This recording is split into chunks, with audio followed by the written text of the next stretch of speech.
Hello student. आज मैं आपको गणित विषय की पाठ योजना बताने जा रही हूँ जिसका प्रकरण है चतुर्भुज। तो देख लीजिए, इस प्रकार से फॉर्मेट हम बना लेंगे।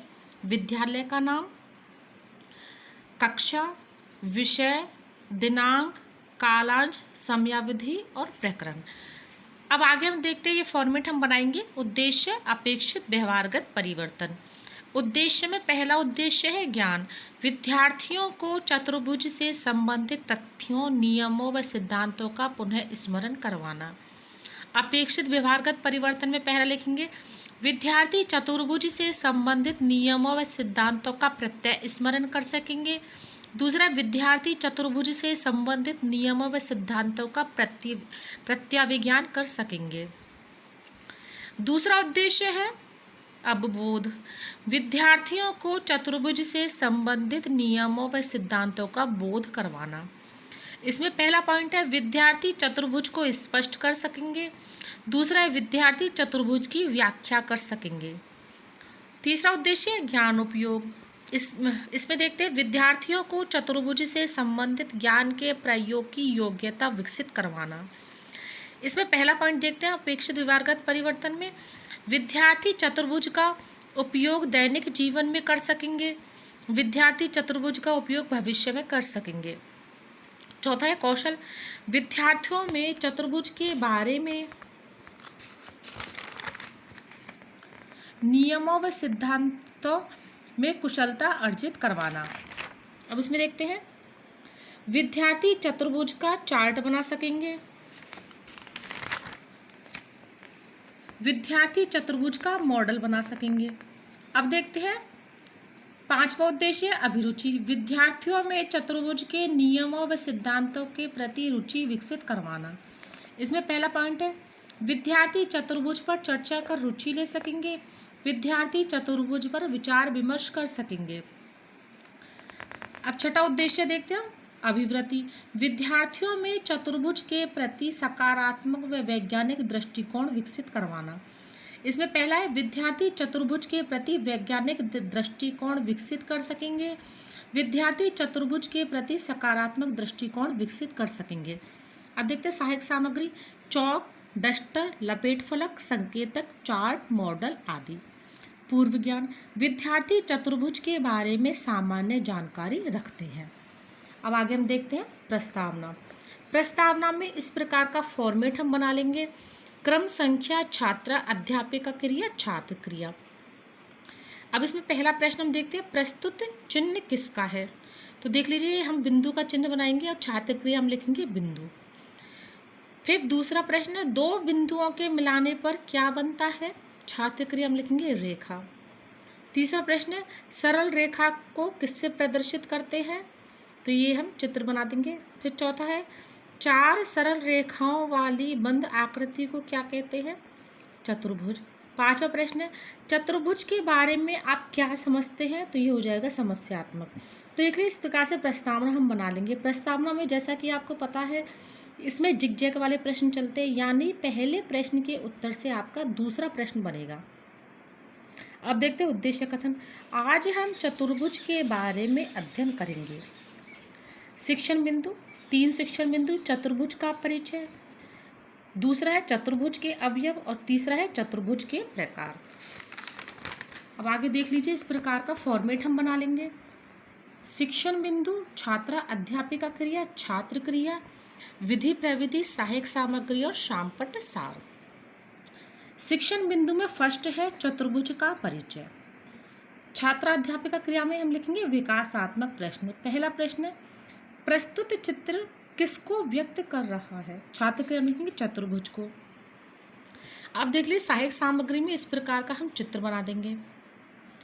अब देखते हैं दूसरा प्रश्न, चतुर्भुज में कितने शीर्ष होते हैं। छात्र क्रिया में लिखेंगे 4। तीसरा प्रश्न है, चतुर्भुज में कितनी भुजाएं होती है। छात्र क्रिया में लिखेंगे 4। चौथा प्रश्न, चतुर्भुज के बारे में आप क्या जानते हैं। तो ये हो जाएगा संभावित उत्तर। विधि प्रविधि में आ जाएगा प्रश्नोत्तर विधि। अब देखते हैं छात्र अध्यापिका कथन। ये छात्र अध्यापिका क्रिया में लिखा जाएगा। 4 भुजाओं से घिरी हुई बंद आकृति को चतुर्भुज कहते हैं। चतुर्भुज में 4 भुजाएं, 4 कोण व 4 शीर्ष होते हैं तथा प्रत्येक कोण 60 डिग्री का होता है। छात्र क्रिया में लिखेंगे विद्यार्थी ध्यान पूर्वक सुनेंगे। विधि प्रविधि में आ जाएगा व्याख्या विधि। अब आगे देख लीजिए, इसी प्रकार का फॉर्मेट हम फिर से बनाएंगे। शिक्षण बिंदु, छात्रा अध्यापिका क्रिया, छात्र क्रिया, विधि प्रविधि, सहायक सामग्री और शामपट सार। दूसरा शिक्षण बिंदु है चतुर्भुज के अवयव। अब छात्रा अध्यापिका क्रिया में हम लिखेंगे विकासात्मक प्रश्न। पहला प्रश्न, प्रदर्शित चित्र किसको व्यक्त कर रहा है? तो देख लीजिए, ये चित्र है, सहायक सामग्री में आप देख लीजिए, इसका आप स्क्रीनशॉट ले सकते हैं। छात्र क्रिया में लिखेंगे चतुर्भुज के अवयवों का। दूसरा प्रश्न है चतुर्भुज में कितने विकर्ण होते हैं? छात्र क्रिया में लिखेंगे 2। तीसरा प्रश्न है चतुर्भुज में कितने कोण होते हैं? छात्र क्रिया में लिखेंगे 4। फिर चौथा प्रश्न है चतुर्भुज के अवयव के बारे में आप क्या जानते हैं? तो ये हो जाएगा संभावित उत्तर। विधि प्रविधि में प्रश्नोत्तर प्रविधि। अब देखते छात्रा अध्यापिका कथन। ये छात्रा अध्यापिका क्रिया में लिखा जाएगा। चतुर्भुज के अवयव निम्न हैं, इसमें पहला शीर्ष, चतुर्भुज में 4 शीर्ष होते हैं। दूसरा भुजाएं, चतुर्भुज में 4 भुजाएं होती है। तीसरा है कोण, चतुर्भुज में 4 कोण होते हैं। चौथा है विकर्ण, चतुर्भुज में 2 विकर्ण होते हैं। छात्र क्रिया में विद्यार्थी ध्यान पूर्वक सुनेंगे।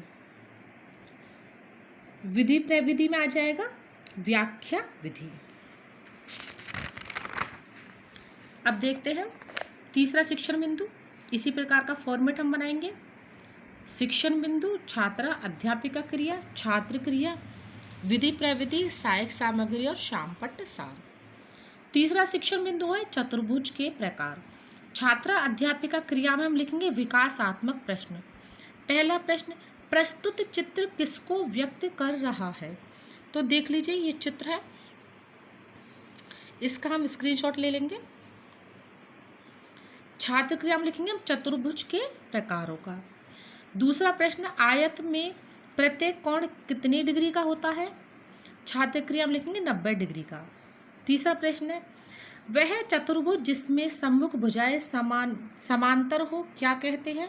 समांतर चतुर्भुज। फिर चौथा प्रश्न है चतुर्भुज के प्रकारों के बारे में आप क्या जानते हैं? तो ये हो जाएगा संभावित उत्तर। विधि प्रविधि में आ जाएगा प्रश्नोत्तर प्रविधि। अब देखते हैं हम छात्रा अध्यापिका कथन। ये हम छात्रा अध्यापिका क्रिया में लिखेंगे।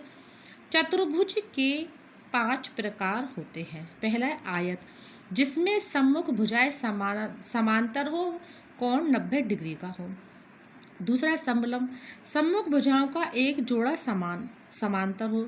तीसरा समांतर, जिसमें सम्मुख भुजाएं समांतर हो। चौथा वर्ग, वह आयत जिसमें भुजा बराबर हो। पांचवा सम, जिसकी सभी भुजाएं बराबर तथा कोई भी कोण समकोण न हो। छात्र क्रिया में लिखेंगे विद्यार्थी ध्यान पूर्वक सुनेंगे। विधि प्रविधि में आ जाएगा व्याख्या विधि। अब देख लीजिए मूल्यांकन प्रश्न। मूल्यांकन प्रश्न में निर्देश फर्स्ट, निम्न प्रश्नों में सही विकल्प चुनिए। पहला प्रश्न है 4 भुजाओं से घिरी आकृति को कहते हैं गोला, वृत्त, त्रिभुज और चतुर्भुज। जो भी सही आंसर है आप ब्रैकेट में भर दीजिए। दूसरा, चतुर्भुज के कितने शीर्ष होते हैं? 2, 6, 4 और 5। अब देखते हैं निर्देश। निम्न प्रश्नों में रिक्त स्थानों की पूर्ति कीजिए। चतुर्भुज में विकर्ण होते हैं 2, 4। फिर चौथा प्रश्न है चतुर्भुज में भुजाएं होती हैं 4, 3। निर्देश नंबर 3, निम्न प्रश्नों के उत्तर 2 या 1 पंक्ति में दीजिए। पांचवा प्रश्न, चतुर्भुज में कितने कोण होते हैं? छठा प्रश्न है चतुर्भुज में कितने शीर्ष होते हैं? फिर निर्देश नंबर 4, निम्न प्रश्नों के उत्तर 4 या 5 पंक्तियों में दीजिए। सातवां प्रश्न है चतुर्भुज किसे कहते हैं? फिर आठवां प्रश्न है चतुर्भुज कितने प्रकार के होते हैं? ये गृह कार्य है, इसमें आप अपने हिसाब से गृह कार्य लिख लीजिए। अब आप इसी फॉर्मेट को ध्यान में रखकर गणित का और भी लेसन बना सकते हैं। ये आपके लिए एक फॉर्मेट है, आप इसके हिसाब से और भी लेसन बना लेना। Thank you.